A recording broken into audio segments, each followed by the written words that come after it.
Halo Sobat Media, berjumpa lagi dengan kami di channel Media Blambangan.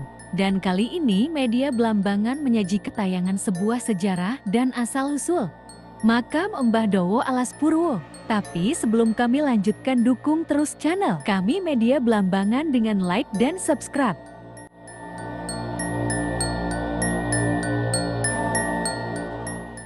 Jika kita mendengar nama Alas Purwo, kita akan terbayang Alas Purwo sebagai kawasan yang angker, wingit bahkan menakutkan. Penduduk sekitar meyakini di Alas Purwo terdapat istana berbagai makhluk astral yang tak kasat mata. Akan tetapi, di balik kemistisan Alas Purwo terdapat pantai yang indah dan padang savana yang dipenuhi oleh berbagai spesies flora dan fauna.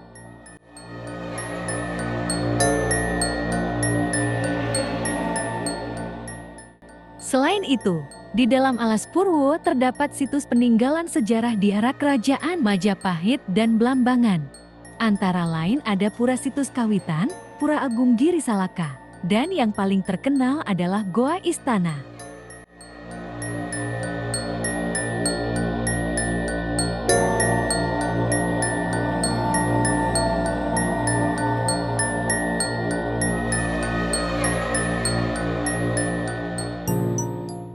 Akan tetapi kali ini kami membahas makam Mbah Dowo. Ya, siapa sebenarnya makam Mbah Dowo atau makam panjang? Banyak versi tentang makam Mbah Dowo Alas Purwo Banyuwangi. Menurut Om Hao dari Kisah Tanah Jawa, makam Mbah Dowo bukanlah sebagai makam manusia, melainkan makam sebuah pusaka yang sengaja ditancapkan oleh Syekh Subakir. Sebelum Syekh Subakir menancapkan pusaka ke ujung timur Pulau Jawa, tepatnya Alas Purwo, Syekh Subakir menancapkan pusaka ke ujung kulon Pulau Jawa, tepatnya di Banten. Setelah Syekh Subakir ke Alas Purwo, lalu Syekh Subakir menancapkan pusaka ke Gunung Tidar. Dari sinilah istilah paku bumi Pulau Jawa. Kenapa harus Pulau Jawa? Ya, karena Pulau Jawa sendiri tidak stabil. Sering ditemukan patahan-patahan, entah patahan tektonik atau patahan vulkanik, sehingga tanah Jawa memang subur dan terkenal gemah ripah loh jinawi. Akan tetapi Pulau Jawa tanah yang rapuh dan penuh bencana. Pulau Jawa sendiri terkenal mistis dan angker. Maka dari itu, Syekh Subakir menancapkan sebuah pusaka tombak untuk menetralisir dari sosok makhluk yang tak kasat mata. Adapun cerita awal mula ditemukannya makam tersebut yaitu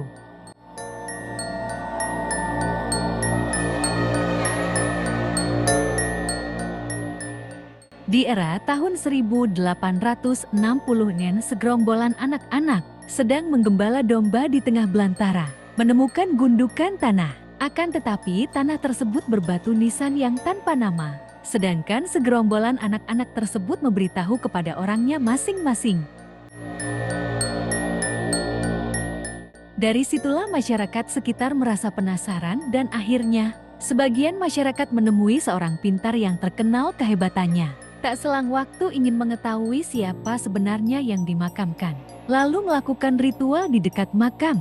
Tak lama kemudian, Seseorang tersebut mendapatkan wisik bahwa yang dimakamkan adalah pusaka dari kerajaan Majapahit untuk diserahkan kepada Raja Klungkung Bali, guna untuk membunuh dukun janda yang sakti mandraguna yang terkenal, bernama Kalonara. Di era tahun 800-in, Raja dari Kerajaan Majapahit Brawijaya V memerintah Empu Barada untuk membuat pusaka yang akan diserahkan kepada Raja Klungkung. Pusaka tersebut bernama Torowelang. Setelah pusaka selesai dibuat, Raja Brawijaya V memerintahkan Suryo Bojonegoro untuk pergi ke Klungkung, membawa sebuah kotak yang berisikan pusaka. Ki Suryo Bojonegoro melewati hutan yang sangatlah angker dan mistis. Sesampai di Alas Purwo, Ki Suryo Bojonegoro merasa lelah dan istirahat di bawah pohon yang rindang. Disinilah Ki Suryo Bojonegoro merasa penasaran apa yang ada di dalam peti tersebut dan akhirnya dibukalah peti tersebut. Tak lama kemudian, semua pusaka yang akan diserahkan kepada Raja Klungkung melayang. Lalu, masuklah ke dalam tanah dan raib.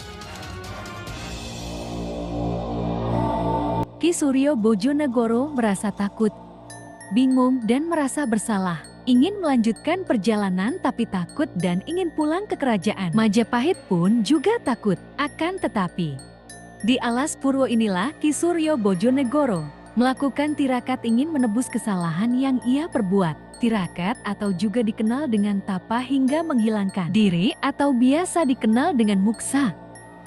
Hingga saat ini, seringkali makam Mbah Dowo tersebut dikunjungi oleh oknum pejabat untuk mendapatkan berkah dari aura pusaka tersebut.